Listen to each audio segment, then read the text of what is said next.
తిరిగి బీసీఎన్ న్యూస్కి స్వాగతం. రాష్ట్రంలో 2,45,000 ఉద్యోగాలు భర్తీ చేస్తామని చెప్పి గతంలో అధికారంలోకి వచ్చిన వైసీపీ నిరుద్యోగులను మోసం చేస్తుందని గుంటూరు జిల్లా తెలుగు యువత అధ్యక్షుడు రావిపాటి సాయి ఆరోపించారు. గత వైసీపీ ప్రభుత్వం నిరుద్యోగుల ఆందోళనను పట్టించుకోలేదని, కూటమి ప్రభుత్వం యువతకు ఇచ్చిన హామీలు నెరవేర్చేందుకు కృషి చేస్తుందని, ఉగాది కానుకగా జాబ్ క్యాలెండర్ విడుదల చేస్తుందని తెలిపారు. టీడీపీ గుంటూరు జిల్లా అధ్యక్షులు పిల్లి మాణిక్యరావు మాట్లాడుతూ జగన్కు నేర చరిత్ర ఉందని, అందుకే రాష్ట్ర యువతను కూడా నేరస్తులుగా తయారు చేశారని ఆరోపించారు. ఆంధ్రప్రదేశ్లో ఉన్నటువంటి ప్రజలందరితో పాటు రైతులు, వృద్ధులు, యువత వీరందరితో పాటు నిరుద్యోగ యువత ప్రత్యేకంగా నిజమైనటువంటి పండుగ మా జీవితాల్లోకి వచ్చిందని చెప్పేసి ఆనందపడ్డటువంటి రోజు, చాలా సంతోషాన్ని వ్యక్తం చేసినటువంటి రోజు. మొత్తం ఆంధ్రప్రదేశ్లో గత జగన్మోహన్ రెడ్డి ప్రభుత్వం, కూటమి ప్రభుత్వాన్ని నిరుద్యోగ యువత చాలా తీక్షణంగా పరిశీలిస్తూ ఉంది. జగన్మోహన్ రెడ్డి నిరుద్యోగ యువత పట్ల ఏ విధంగా ఉన్నాడు, కూటమి ప్రభుత్వం ఏ విధంగా ఉన్నారనేది స్పష్టమైనటువంటి తేడాని ఈరోజు అందరూ కూడా గమనిస్తూ ఉన్నటువంటి పరిస్థితి ఉంది.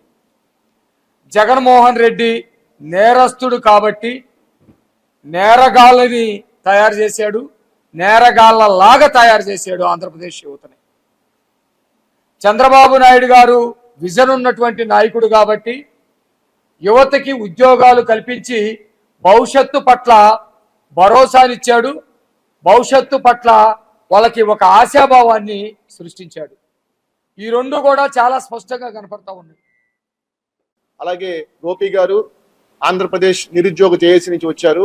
వారు కూడా వాళ్ళు విలువైన సమాచారాన్ని సందేశాన్ని ఇచ్చారు. ఇప్పుడే గతంలో ఏ విధంగా ఇబ్బందులు పడ్డారు నిరుద్యోగులు, ఎందుకంటే గతంలో 2,30,000 ఉద్యోగాలు ఖాళీగా ఉన్నాయి ఆంధ్రప్రదేశ్ రాష్ట్రంలో.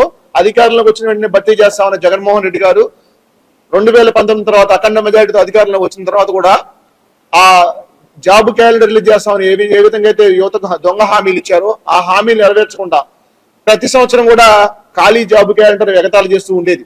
అప్పుడు గతంలో ఎన్నో పోరాటాలు చేయడం జరిగింది. జాబ్ క్యాలెండర్ కోసం మేము ముఖ్యమంత్రి గారి కార్యాలయాన్ని ముట్టడించడానికి 2 సార్లు ప్రయత్నించాం. అలాగే కలెక్టరేట్ ముట్టడులు చేశాం. అలాగే ఎంప్లాయ్మెంట్ ఆఫీసులు ఎదుట వినూత్న ఆందోళనలు చేయడం జరిగింది. కానీ గత 5 ఏళ్లుగా ప్రభుత్వం మొద్దు నిద్రపోతూ నిరుద్యోగుల్ని వాళ్ళ వయోపరిమితి కోల్పోయే విధంగా ముందుకెళ్తూ మానసిక వేదన గురి చేస్తూ ఎంతో మంది ఆత్మహత్యలు చేసుకోవడానికి కూడా గత వైకాపా ప్రభుత్వం జగన్మోహన్ రెడ్డి గారు ముఖ్యమంత్రి కారకులైన విషయాన్ని మీ అందరూ తెలిసిన విషయమే. ఆ రోజు ఎంతో మందికి యువనేత నారా లోకేష్ గారు భరోసానిస్తూ ఏదైతే యువగళం పాదయాత్ర ద్వారా రానున్న 5 ఏళ్లలో 20 లక్షల ఉద్యోగాలు భర్తీ లక్ష్యంగా యువతకు హామీలు ఇవ్వడం జరిగింది.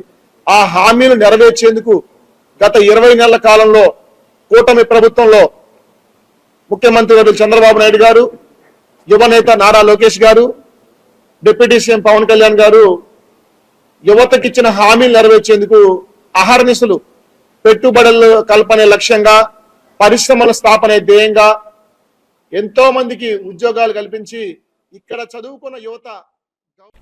విశాఖ ఉత్తర నియోజకవర్గ పరిధిలోని మాధవధార సీతన్న గార్డెన్స్ కనకమహాలక్ష్మి ఆలయంలో తెల్లవారుజామున గుర్తు తెలియని వ్యక్తులు దొంగతనానికి పాల్పడ్డారు. సుమారు 2 గంటల సమయంలో ముసుగు ధరించిన వ్యక్తి ఆలయంలోకి ప్రవేశించి అమ్మవారి మెడలోని బంగారు ఆభరణాలు, హుండీలోని నగదును అపహరించినట్లు సీసీటీవీ ఫుటేజ్లో నమోదైంది. ఈ ఘటనపై ఆలయ ధర్మకర్త కీర్తి కంచెరపాలెం క్రైమ్ పోలీసులకు ఫిర్యాదు చేసినట్లు తెలిపారు. ఆధునిక యుద్ధాలు ప్రపంచవ్యాప్తంగా అన్ని దేశాల ఆర్థిక వ్యవస్థలను, సైబర్ స్పేస్ను దెబ్బతీస్తున్నాయని కేంద్ర రక్షణ శాఖ మంత్రి రాజ్నాథ్ సింగ్ అన్నారు. నేటి రోజుల్లో యుద్ధం అంటే కేవలం సరిహద్దులో జరిగే ఘర్షణ మాత్రమే కాదని, సరిహద్దులను దాటి ఆర్థిక, డిజిటల్, ఇంధన, ఆహార భద్రతలో భాగమయ్యాయని పేర్కొన్నారు. వాటి ద్వారా ఒక దేశం మరో దేశాన్ని బలహీనపరిచే అవకాశం ఉందని ఆందోళన వ్యక్తం చేశారు. ఇలాంటి పరిస్థితుల్లో ప్రతి దేశ పౌరుడు అన్ని సమయాల్లో దేశ రక్షణకు సిద్ధమై ఉండాలని పిలుపునిచ్చారు. हालांकि इसमें एक बात यह भी आती है कि आज भी हमारे चारों ओर का जियोपॉलिटिकल एनवायरनमेंट तेजी से बदल रहा है. दुनिया पहले की तुलना में कहीं अधिक वोलेटाइल और अनसर्टेन हो चुकी है. आज वारफेयर को ही देख लीजिए.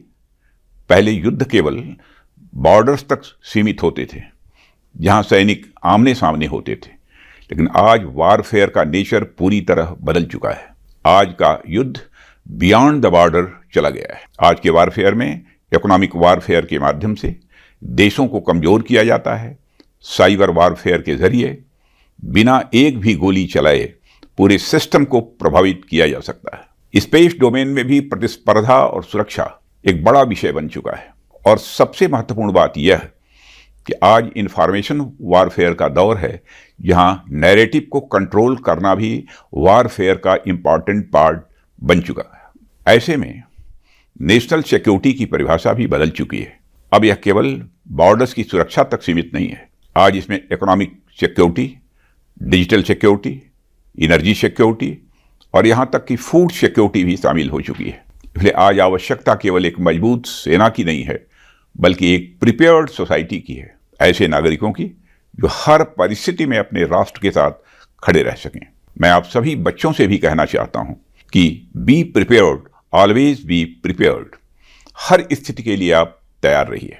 तैयार रहने से मेरा मतलब यह नहीं कि आप केवल किसी युद्ध के लिए ही तैयार रहें, बल्कि तैयार रहने का मेरा तात्पर्य यह है कि आप सामने आने वाली हर परिस्थिति के लिए तैयार रहें। यह तैयारी मेंटल टफनेस की है, ताकि आप कठिन परिस्थितियों में भी संयम बनाए रखें। यह तैयारी इंटेलेक्चुअल क्लैरिटी की है, ताकि आप सही और गलत में फर्क कर सकें। यह तैयारी डिसिप्लिन की है, ताकि आप अपने कर्तव्यों के प्रति समर्पित रह सकें। और यह तैयारी डिटर्मिनेशन की भी है, ताकि आप किसी भी परिस्थिति में हार न मानें। और जब आप इतना तैयार रहेंगे तो कोई बड़े से बड़ा युद्ध भी आपके लिए कोई बड़ी बात नहीं होगी। आप उसमें भी जीत कर ही आएंगे। मित्रों, मॉडर्न बिजनेस एनवायरनमेंट की स्थिति को लेकर एक टर्म यूज किया जाता है, ऊका, यानी VUCA। आप में से तो बहुत लोगों ने सुना होगा। VUCA यानी वोलेटाइल, अनसर्टेन, कॉम्प्लेक्स, एम्बिगुअस। आज दुनिया जिस VUCA की स्थिति से गुजर रही है, ऐसे में हमें भी अपने भीतर 4 महत्वपूर्ण गुण विकसित करने होंगे। हमें भी VUCA डेवलप करना पड़ेगा। हमारे VUCA का मतलब होगा विजन, अंडरस्टैंडिंग, करेज, एडेप्टिबिलिटी। पहली बात है विजन। వార్తలు ముగించే ముందు ముఖ్యాంశాలు మరొకసారి. ఉత్తరాంధ్ర ఇలవేలుపు అనకాపల్లి శ్రీ నూకాంబిక అమ్మవారిని దర్శించుకున్న హోంమంత్రి అనిత. ఆలయ మర్యాదలతో స్వాగతం పలికిన అధికారులు.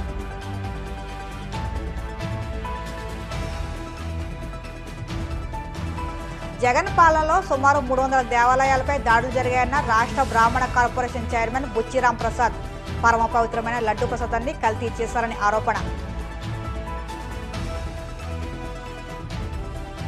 ఈ నెల 25 నుంచి అమలాపురం శ్రీ వెంకటేశ్వర స్వామి దివ్య కళ్యాణోత్సవాలు. రోచలను ఆవిష్కరించిన చైర్మన్ కంచిపల్లి సత్యనారాయణ, ఈవో సత్యకుమార్.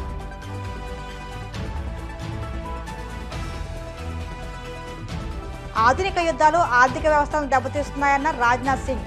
వాటి ద్వారా ఒక దేశం మరో దేశాన్ని బలహీనపరిచే అవకాశం ఉందని ఆందోళన. ఈ వార్తలు ఇంతకు సమాప్తం. మరిన్ని వార్తల కోసం BCN digital YouTube channel, Facebook పేజీని ఫాలో అవ్వండి. అప్డేట్ వార్తల కోసం ప్లీజ్ సబ్స్క్రైబ్.